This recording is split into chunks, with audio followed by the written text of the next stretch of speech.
ആ മുഖത്തെ അത്ഭുതവും കൗതുകവും കണ്ടോ?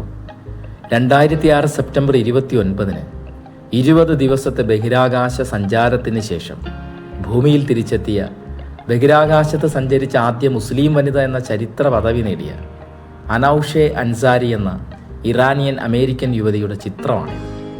സ്വന്തം ചെലവിൽ ഒരു വനിത ലോകത്ത് ആദ്യമായി ബഹിരാകാശ വിനോദയാത്ര നടത്തിയെന്ന റെക്കോർഡും അവരുടെ പേരിലാണ്.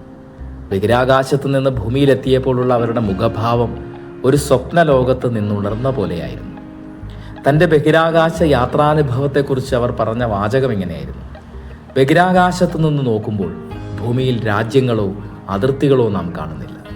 എല്ലാവരും ഒരുമിച്ച് പങ്കിടുന്ന ഒരു ഭവനമായാണ് ഭൂമിയെ കാണുന്നത്. ഉടഞ്ഞു പോകത്തക്ക പോലെ ദുർബലമായ ഒന്ന്. ആ കാഴ്ചയുടെ അനുഭവം നിങ്ങൾ ലോകത്തെ കാണുന്ന രീതിയെ തന്നെ ആഴത്തിൽ മാറ്റുന്നു.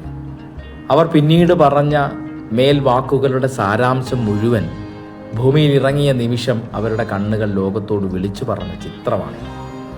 നോക്കൂ, ഈ ഭൂമിയിലെ മുഴുവൻ ഭ്രാന്തുകളും തിരിച്ചറിയാൻ നമുക്കങ്ങനെ ഒരു യാത്ര ചെയ്യേണ്ടതുണ്ട്. അത് ശരീരം കൊണ്ടാവണമെന്നില്ല.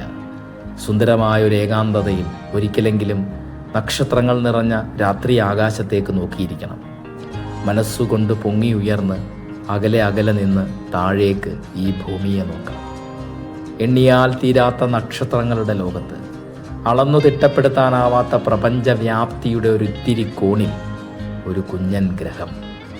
അവിടെ വൈവിധ്യങ്ങളുടെ കുടമാറ്റം അതിൻ്റെ സൗന്ദര്യത്തെ കളങ്കപ്പെടുത്തി മതവെറിയുടെയും യുദ്ധക്കൊതിയുടെയും നരനായാട്ടുകൾ.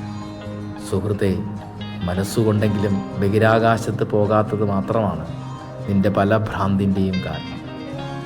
ബഹിരാകാശ നിലയത്തിലെത്തുന്ന ഒരാൾക്ക് പ്രതിദിനം 15ഉം 16ഉം സൂര്യോദയവും സൂര്യാസ്തമയവും കാണാനാകുന്നു.